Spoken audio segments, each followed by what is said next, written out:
for his opening statement.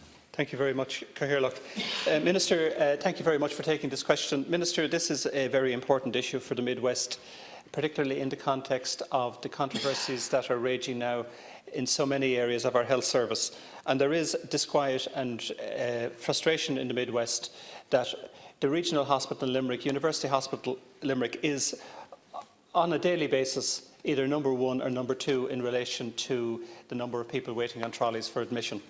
And to address this issue, there are 2 proposals. One is to build a permanent 96-bed unit at the regional hospital in Limerick, and that hasn't yet gone to design stage, to the best of my knowledge.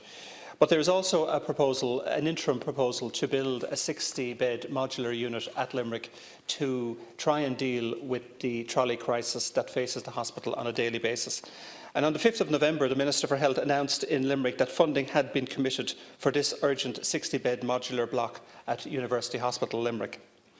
The unit is expected to cost £19.5 million, and there is every expectation in the Midwest, in Clare, in Limerick and in North Tipperary, that this will be completed by the end of this year. As I say, the University Hospital in Limerick suffers extreme overcrowding, and that is a result of the reconfiguration almost 10 years ago now, where beds were closed in Ennis and Nenagh, but no replacement beds were provided in the regional hospital in Limerick. Yet the population of that area has expanded. We have a growing population, and we also have an ageing population. And we know that it's our older people who occupy beds for a prolonged period of time. So we need to have this 96-bed unit provided on a permanent basis, but we also need to have the 60-bed modular unit provided as urgently as possible. Now, it's not a permanent solution, the 60-bed modular unit, but it is an important aspect of dealing with the overcrowding. Doubt has been cast in recent times over whether this money will be produced, Minister, whether it will now continue to be part of the capital plan. And we had Junior Minister, Minister Pat Breen, speaking on local radio recently, where he outlined that, yes, he hoped that the money would be available, but he couldn't confirm that it would be. And this has raised great frustration in the Midwest. So, Minister, there are really 2 questions, 2 issues to be dealt with. When will the capital plan for 2019 be announced, and can you confirm that it will contain the building of the 60-bed modular unit? And can you tell us what is the current status of that contract, and when will contracts when will the tendering be made, and when will the contracts be signed? Construction is expected to take 300 days, so if we are to have that by the end of 2019, the construction needs to start immediately. So could you confirm when that will be available, when the first patient will be admitted to that block? But also we have the issue in relation to the 96-bed permanent unit. And again, when will that be available? When will the funding be available through the capital plan for that permanent 96-bed unit?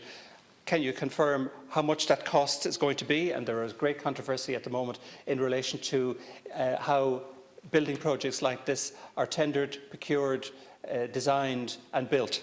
So can you confirm to us that there is a costing placed on that 96-bed unit? What is the current design case in relation to design and planning, and when do you expect the work to begin? Thank you, Minister. Okay, Carlock, and first of all I want to thank Deputy Michael Harty for raising this very important issue, and I'm very well aware of the situation in Limerick University Hospital, and I also have a direct experience as well from a family point of view. But can I say that I welcome the opportunity to update the House on the capital development projects at the University Hospital Limerick.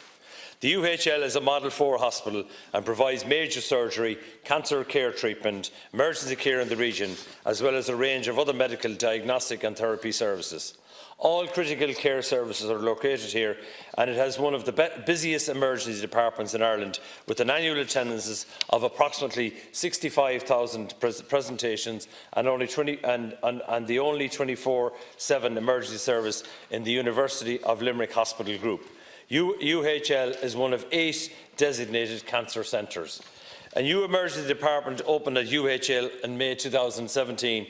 This new facility is triple the size of the old ED and immeasurably improves the experience of patients in terms of their comfort, their privacy and their dignity. The new ED is equipped with a CT scan, which is considered international best practice. As the Deputy will be aware, there are two distinct proposals for the development of ward accommodation at University Hospital Limerick. The HSE is working towards appointing a design team for the 96 acute ward block in the University Hospital Limerick. The time frame for the completion of the project will be informed by the work of the project team, and this work will be undertaken in conjunction with the UHL and the HSE. The required capital allocation for the project is being reviewed in preparing the 2019 capital plan. As Minister for Health says, he's recognised that hospitals are increasingly operating at or above capacity, with year-round demand pressures that are further challenged over the winter months.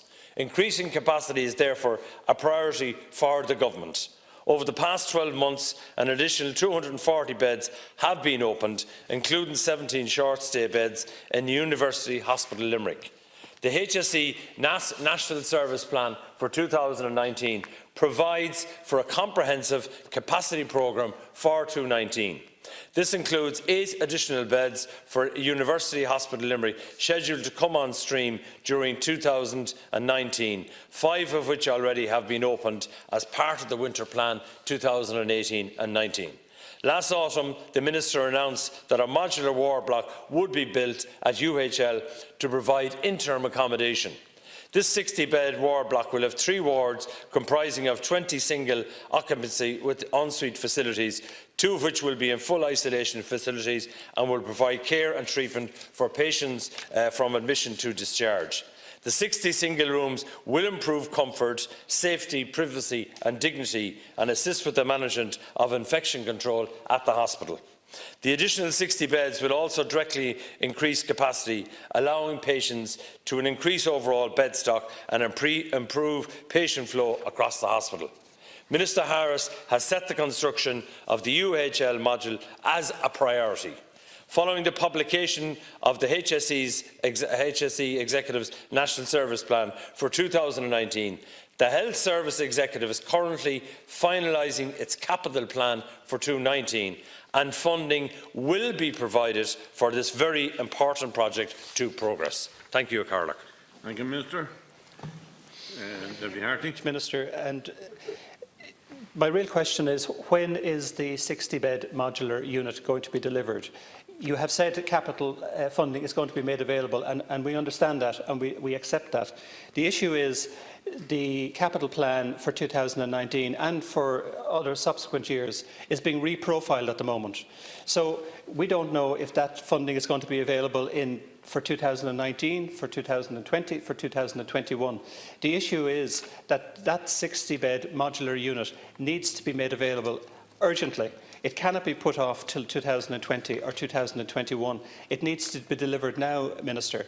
And I understand that it is going to get a priority, but there are so many competing priorities in our health service at the moment, Minister, that we are concerned that it will not receive a priority that will deliver it in 2019, as was promised by the Minister last November. So we really need to get clarity on this. And there are other issues in the Midwest which also are of urgent need. This St Joseph's unit for elderly care, there is a proposal to build a 100-bed new hospital to replace the existing hospital in St Joseph's on a greenfield site.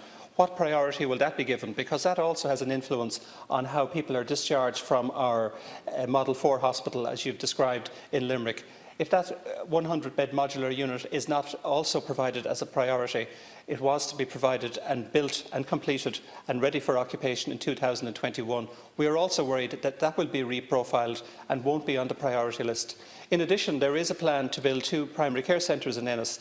Ennis has never been lucky enough to get a primary care centre, yet there is a plan to build 2 primary care centres. When will they be delivered, Minister? There's also a proposal to move the outpatients department from Ennis General Hospital to a new location. Is that also going to be reprofiled now and put on the long finger, because it is actually unfit for purpose at the moment? And we also have the upgrading of equipment and the upgrading of the theatres in Ennis. When will that be delivered? So there are many issues in the Midwest, Minister, not just the 60-bed modular unit or the 96-bed permanent unit. When will they be priority and when will they be delivered? Okay, first of all, I want to thank the Deputy. And yes, I do take your point. And as far as I'm concerned, I've been told it will be a priority. But I also know that the UHL is an integral part of the University Hospital Group, providing health services and care to people of Limerick and the Midwest of Ireland. The hospital provides quality patient care delivered safely by skilled and valued staff to the best use of available resources. This has been achieved first and foremost through the commitment, hard work and professionalism of all the staff. Yes, you've raised a number of other issues as well, like St Joseph's and other issues for senior citizens and sick patients, and I will raise those matters with Minister Simon Harris. This government is committed to developing the services and the infrastructure at the University Hospital Limerick, and funding will be provided in 2019 for these projects. Thank you.